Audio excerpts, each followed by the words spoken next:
You're also collecting feedback from the people that you're interacting with, the students. I mean, you must have learned a lot in the year and a half or so that you've been doing this from the students that you're serving and interacting with. What are the most important things you're hearing from the students? The most interesting thing about these fentanyl test strips, I think on their face, they can be misinterpreted as we are encouraging drug use by giving these out. That's actually not the case. And we have research to back that, both from previously published papers and then now with the data that we're collecting.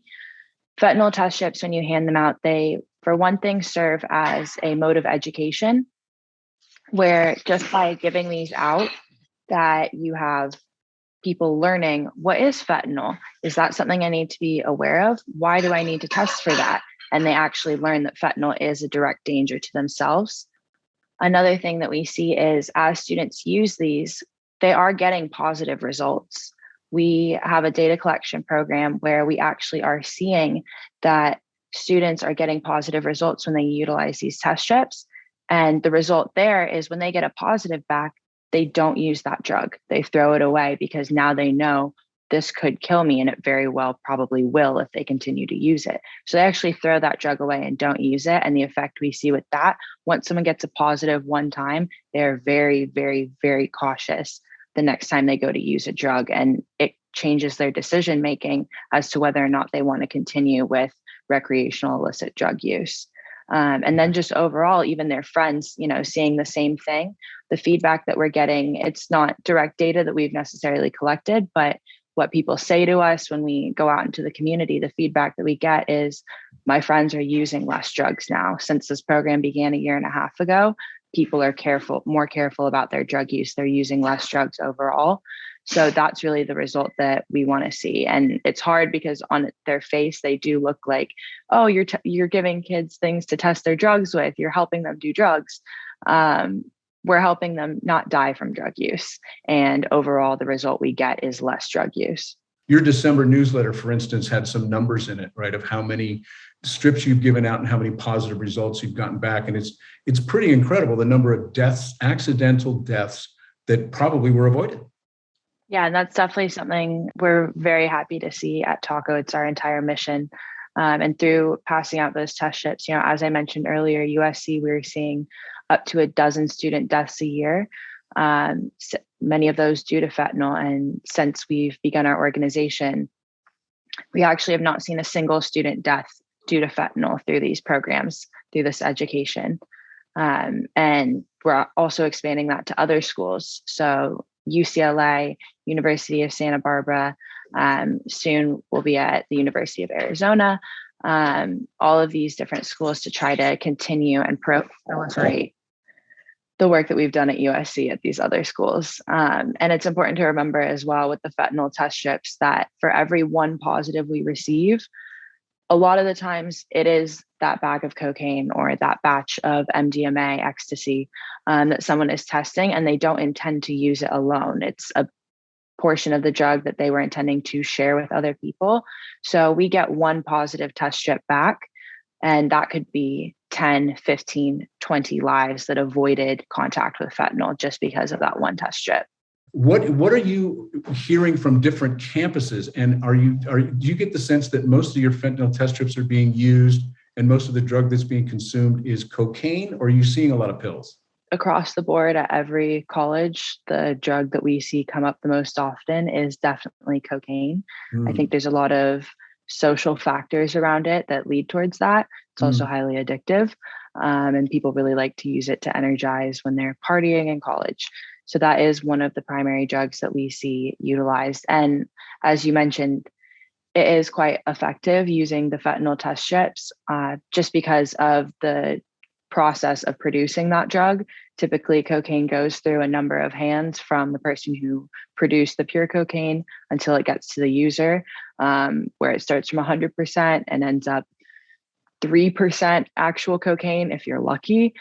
And throughout that process, again, I want you to say that again. I think that's so important. When you told me that before, like, what's the average amount of actual cocaine in a bag that a typical college student might buy?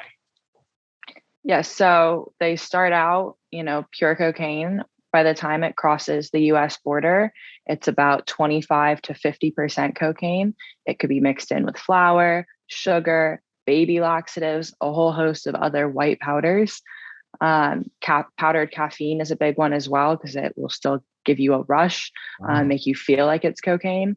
Wow. And then it goes through a number of hands from the border until it finally reaches the person who's actually going to consume it. And at that point, it's typically anywhere from 1% to 5% is good cocaine. A lot of times people ask, why is there fentanyl in these drugs? And there's a number of reasons for how this could happen, depending on what kind of drug it was. But frequently with cocaine, it does tend to just be cross contamination in the process of drug packaging, where some people do actually intentionally buy fentanyl. They're typically people who have had a history of heroin use and they've gone to the point so far they need something stronger. But when it comes to fentanyl in cocaine or marijuana, this typically is just that fentanyl was getting cut up and packaged on a table. The table was not sanitized correctly before the next drug got cut up and packaged, and the cross contamination occurred. And because it only takes 2 milligrams of fentanyl to kill a person, it's about 2 grains of sand. Only that tiny residual amount can cause an overdose when it gets packaged. So that is a big concern when it comes to cocaine use because it passes through so many hands, and even one of those hands dealing with fentanyl could cause the contamination. But another part of that is throughout all those processes, that cocaine is getting cut up, mixed up, redistributed over and over. So we do see that the fentanyl kind of gets mixed throughout the sample pretty well. And then if the user themselves mixes it up as well, you have a good shot of, when you use the fentanyl test strip, of getting an accurate read if that comes back positive. Our goal is to just make people smart about drugs. And I love the part about neuroscience. In my interview with Sam Quinones, he brought up the fact that, and with your background, we are really at the golden age of learning about how the brain works. And if we could incorporate that into drug education for young people, like, this is what's going on upstairs, right? Like holistically, organically, and also when you put external stuff in, right? That part, to me, is an important part of drug education, right? Are we onto something there? Yes, definitely. And one thing I just want to highlight, Ed, is I love that you said intoxicants and what is the relationship with intoxicants, because so often we hear say like drugs and alcohol. There's an and there, like they're not the same thing, right? Yeah. Alcohol is a drug. Alcohol is actually the drug that causes 100 times more death every year than all illicit drugs combined worldwide. So I think that's a very important point to remember, especially as you're sending kids off to college. That's a drug that they're going to come into. That's a huge point, is that it's intoxicants, and kind of destigmatizing that, because we think of illicit drugs as one category and Tylenol and alcohol is something totally different, but all of these drugs can cause a fatal overdose.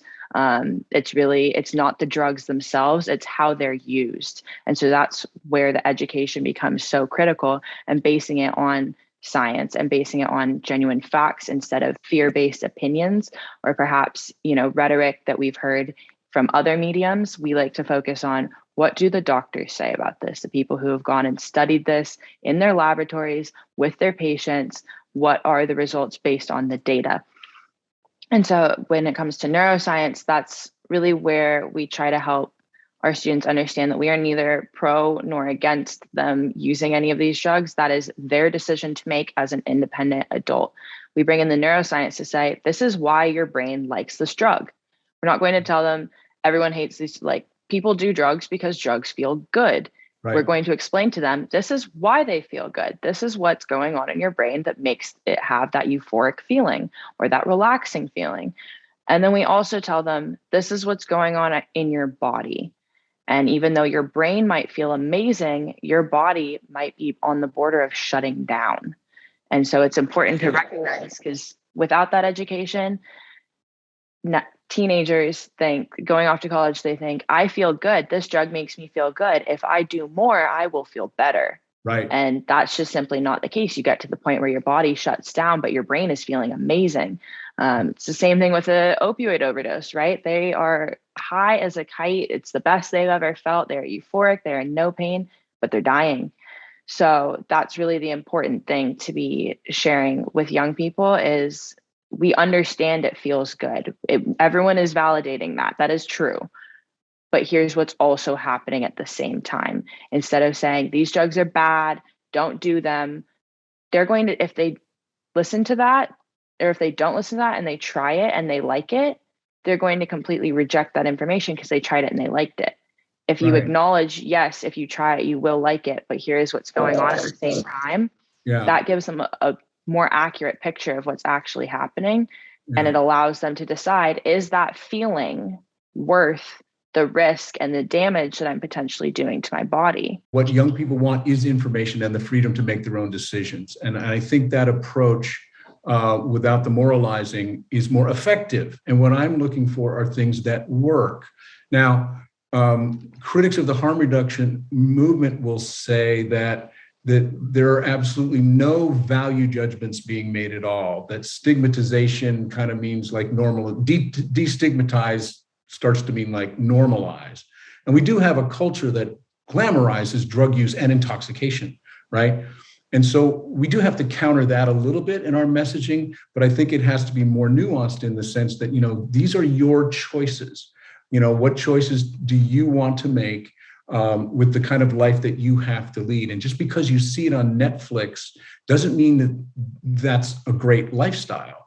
And yeah, we're not normalizing drug use. We're normalizing talking about drug use, which, with the just say no rhetoric, that's the only conversation that's being had. You can't really gain any knowledge from that.